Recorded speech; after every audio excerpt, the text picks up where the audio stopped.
Dear viewers, السلام علیکم۔ آج میں آپ کی توجہ اس انتہائی اہم معاملے کی جانب دلوانا چاہتا ہوں جسے جان بوجھ کر پلاننگ کے تحت، سازش کے تحت آپ سب سے چھپایا جا رہا ہے۔ موجودہ حالات، پوری دنیا کے حالات آپ کے سامنے ہیں۔ سعودی کردار، امریکی کردار، ہمارا کردار، ترکی کا کردار، افغانی کردار، انڈیا کا کردار، اسرائیل کی حرکتیں، یہ سب آپ کے سامنے ہیں۔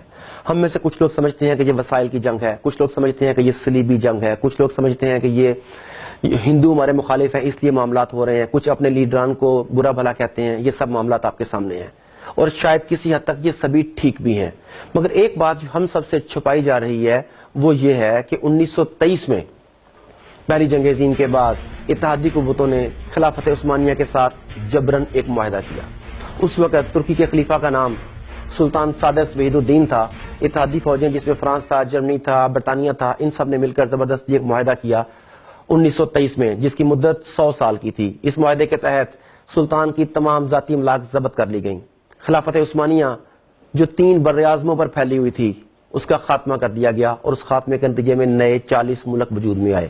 یہ خلافت عثمانیہ جس کی میں بات کر رہا ہوں اتنی طاقتور تھی کہ اس دور میں جتنے ممالک، جتنے براعظموں پر اس کا قبضہ تھا، اگر آپ دیکھیں تو موجودہ دور میں ان ممالک کے نام ہیں آرمینیا، عراق، شام، اردن، فلسطین، قبرص، بلغاریہ، رومانیہ، یونان، مکہ اور مصر جیسے ممالک اس سلطنت میں شامل تھے۔ اسی وجہ سے مسلمانوں کی قوت تھی، ان کی شان و شوکت تھی۔ ان کے ساتھ لڑنے سے پہلے طاغوت کو سوچنا پڑتا تھا، مگر اس معاہدے کے تحت جو شرائط لگائی گئی ترکی کے اوپر، انہوں نے ترکی کو باندھ دیا۔ وہ شرائط کیا تھیں ذرا سنیے۔ سلطان کی ذاتی املاک پر قبضہ، خلافت عثمانیہ کا خاتمہ، 3 براعظموں پر پھیلے ہوئے خلافت کے اثاثوں سے دستبرداری، ترکی جو خلافت اسلامیہ کا مرکز تھی اسے سیکولر اسٹیٹ قرار دیا گیا، اسلام اور خلافت کے اوپر پابندی لگا دی گئی۔ ترکی کے قدرتی وسائل میں پیٹرول سر فہرست تھا، پیٹرول کی ڈرلنگ پر پابندی لگا دی گئی۔ ترکی کے ساتھ جو عالمی بندرگاہ تھی ہے اس کا نام ہے باسفورس۔ اس کی اہمیت نہر سویز جتنی ہے۔ ترکی کو پابندی لگائی گئی اور اس پابندی کے تحت باسفورس کے علاقے کو عالمی ملکیت قرار دے دیا گیا اور ترکی پر پابندی لگائی گئی کہ آپ یہاں سے کسی قسم کا ٹیکس نہیں لے سکتے۔ یہ تمام شرائط لاگو کرنے کے بعد اس معاہدے کو 100 سال کے لیے لاگو کر دیا گیا۔ خلافت عثمانیہ جس کا آغاز 1299 میں ہوا اور 1922 تک اس خلافت نے ایک اہم رول پلے کیا۔ غلطیاں بھی ہوئی ہوں گی ڈیفینیٹلی ان سے، مگر بہرحال ہمیں اس کے اوپر ناز تھا۔ تو 100 سال کا معاہدہ کیا گیا 1923 سے لے کر 2023 تک، جس میں یہ تمام شرائط تھیں۔ اب ہو یہ رہا ہے کہ 2023 قریب آ گیا۔ جیسے جیسے 2023 قریب آ رہا ہے، طاغوت، یہود، ہنود، صلیبی سب کے سب اس خوف میں مبتلا ہیں کہ جب وہ معاہدہ ختم ہو جائے گا تو پھر ترکی عالمی حیثیت بنوانے کے لیے کیا کیا کر سکتا ہے۔ ترکی کی موجودہ لیڈرشپ طیب اردگان وہ بھی آپ کے سامنے ہے۔ وہ جس طریقے سے عالمی مسائل میں دخل اندازی کرتا ہے، جس طریقے سے اپنے آپ کو منواتا ہے۔ اب برما کا معاملہ دیکھ لیجئے، سب سے پہلے کون گیا؟ کشمیر کا معاملہ دیکھ لیجئے کون آواز اٹھاتا ہے؟ فلسطین کا معاملہ دیکھ لیجئے، سب سے پہلے کس نے آواز اٹھائی؟ امریکن پریزیڈنٹ ٹرمپ نے جب پاکستان کے خلاف بیانات دیے تو سب سے پہلے وہ کون تھا جس نے اس کی مذمت کی؟ صرف ایک نام آپ کے سامنے آتا ہے، طیب اردگان۔ اب طاغوت کو یہ ڈر ہے کہ وہ عثمانی خون جو ہے وہ کہیں دوبارہ سے جوش نہ مار جائے، ایسا نہ ہو کہ مسلمان اپنے ماضی کو پہچان لیں، ایسا نہ ہو کہ اہل ترکی دوبارہ خلافت کی طرف گامزن ہو جائیں۔ آپ کو یاد ہوگا کہ ترکی میں فوجی بغاوت بھی امریکہ کے کہنے پر کروائی گئی۔ ترکی میں حالات کو خراب کرنے کی مسلسل کوششیں کی جا رہی ہیں۔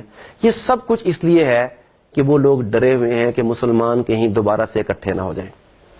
اب آپ طیب اردگان کے گزشتہ کئی بیانات کا اگر جائزہ لیں تو وہ بار بار کیوں کہتا ہے کہ 2023 کے بعد ترکی پہلے جیسا بیمار ترکی نہیں رہے گا، ترکی عالمی سیاست میں اپنا کردار ادا کرے گا؟ ترکی کیوں بار بار مسلمانوں کی مدد کے لیے بھاگ رہا ہے؟ یقیناً پرانا خون جوش مار رہا ہے، پرانے جذبے رنگ لا رہے ہیں، اور یہ چیز امریکہ کو، طاغوت کو، صلیبیوں کو، اسرائیل کو، یہودیوں کو، ہنود کو، سب کو بہت زیادہ تنگ کر رہی ہے۔ دوسرا کام جو امریکہ ہمارے ساتھ کر رہا ہے، طاغوت ہمارے ساتھ کر رہا ہے، وہ یہ کر رہا ہے کہ میڈیا کے زور پر ہمارے اوپر امریکہ کی سپریمیسی کا ایک ہوا بٹھا دیا گیا ہے۔ ہمیں یہ بتایا گیا ہے کہ امریکہ کے ساتھ لڑنا، حتیٰ کہ امریکہ کے ساتھ لڑنے کا سوچنا بھی حماقت ہے۔ یہ بہت امپورٹنٹ چیز ہے کہ کیا وہ واقعی اتنا سپر پاور ہے، اتنا پاورفل ہے کہ جو چاہے کر سکتا ہے؟ ہمیں بتایا جاتا ہے کہ امریکن سیٹلائٹس اتنے پاورفل ہیں کہ وہ دنیا کے ایک کونے سے دوسرے کونے تک ہونے والی ہر حرکت سے باخبر ہیں۔ پاکستان میں نیٹو کے 20,000 کنٹینرز گم ہو گئے، چوری ہو گئے، جو مرضی آپ اسے نام دے لیں۔ وہ کہاں گئے؟ امریکہ، نیٹو فورسز، تمام کے تمام سیٹلائٹ، دنیا کی تمام تر ٹیکنالوجی مل کر یہ آج تک نہیں پتا لگا سکی کہ وہ کنٹینرز کہاں پہ ہیں۔ دیکھیں کنٹینر کوئی 1 انچ 2 انچ کا، فٹ 2 فٹ کا، 6 فٹ کا، 10 فٹ کا نہیں ہوتا، اور ایک کنٹینر نہیں، 2 کنٹینر نہیں، 10 کنٹینر نہیں، 20,000 سے زائد کنٹینرز اسلحے سے بھرے ہوئے، مشینری سے بھرے ہوئے، امریکی ٹیکنالوجی کو اپنے اندر سموئے ہوئے، وہ تمام کے تمام کنٹینرز آج کہاں پر ہیں امریکہ نہیں جانتا۔ یہ ہے امریکن ٹیکنالوجی۔ اسی ٹیکنالوجی کو ایک اور طریقے سے دیکھیے، آپ کو یاد ہوگا کہ 28 مئی کو جب پاکستان نے ایٹمی دھماکہ کیا، امریکہ اور پوری دنیا نے مل کر ہمیں روکنے کی کوشش کی، ڈرایا گیا، للچایا گیا، دھمکایا گیا۔ And I ask Pakistan to exercise restraint to avoid a perilous nuclear arms race. The United States was apparently prepared to offer some considerable incentives if Pakistan would just say no. جب ہم نے یہ ٹھان لی کہ ہم نے یہ دھماکے کرنے ہیں، دنیا کو بتانا ہے کہ ہم ایک اٹامک پاور ہیں، تو ہمیں کوئی نہیں روک سکا۔ امریکن تمام تر ٹیکنالوجی یہ بات پتہ نہیں لگا سکی کہ دھماکے کس جگہ پر ہوں گے، ہمارے اٹامک ایسٹس کہاں پر ہیں، ان کی ٹرانسپورٹیشن کیسے کی جائے گی، کس جگہ پر لے جایا جائے گا۔ ان کے تمام سیٹلائٹ، تمام طیارے، تمام میزائل تیار تھے کہ انہیں ڈسٹرائے کیا جائے، مگر کیا وہ ایسا کر سکے؟ نہیں کر سکے۔ اس کا مطلب ہے کہ جب ہم یہ چاہتے ہیں کہ ہم کوئی کام کرنا چاہتے ہیں تو ہمیں امریکہ یا دنیا کی کوئی طاقت نہیں روک سکتی۔ اس لیے کہ کچھ لوگ اسباب پر غور کرتے ہیں، امریکہ کے پاس یہ ہے، اسرائیل کے پاس یہ ہے، انڈیا کے پاس یہ ہے، ہم ان سے ٹکر نہیں لے سکتے، کچھ لوگ یہ سوچتے ہیں، اور کچھ لوگ اسباب کی بجائے مسبب الاسباب پر غور کرتے ہیں۔ ان کا بھروسہ اسباب پر نہیں، مسبب الاسباب پر ہوتا ہے۔ تو برادرز، میں آپ کو یہ بتانا چاہتا ہوں کہ 2023 میں جو معاہدہ ختم ہو رہا ہے اس کے بعد دنیا ٹوٹلی بدلنے کی طرف جا رہی ہے۔ آنے والے 5 سے 10 سال میری اور آپ کی، ہم سب کی زندگیوں میں انتہائی امپورٹنٹ ہے۔ اتنی بڑی تبدیلی آئے گی کہ آپ سوچ نہیں سکتے۔ اب یہ آپ کے اوپر ہے کہ آپ اس تبدیلی کا شکار ہونا چاہتے ہیں یا اس تبدیلی کا حصہ بننا چاہتے ہیں۔ آپ اپنا کیا رول سلیکٹ کرتے ہیں، یہ ٹوٹلی چوائس آپ کی ہے۔ مگر اپنا رول سلیکٹ کرنے سے پہلے ایک بات بتانا چاہوں گا کہ خدا را میڈیا سے بچ کے رہیے گا۔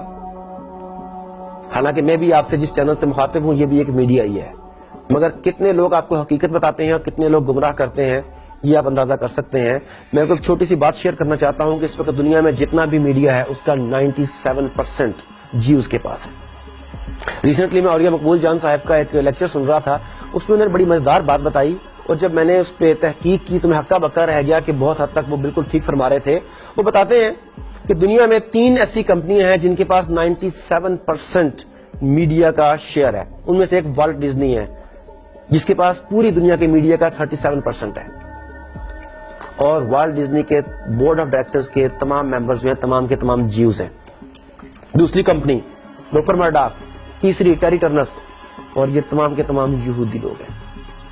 CNN ہو یا جسے آپ اپنا چینل سمجھتے تھے الجزیرہ ہو، یا کچھ پاکستانی چینلز جنہیں آپ اپنا سمجھتے ہیں، در پردہ انہی کے ایجنڈے پر انہی کے لیے کام کر رہے ہیں۔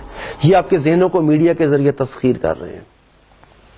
خدا را اس پروپیگنڈے کا شکار مت ہوئیے، اپنی ذات کے اوپر، اللہ کے اوپر یقین رکھیے۔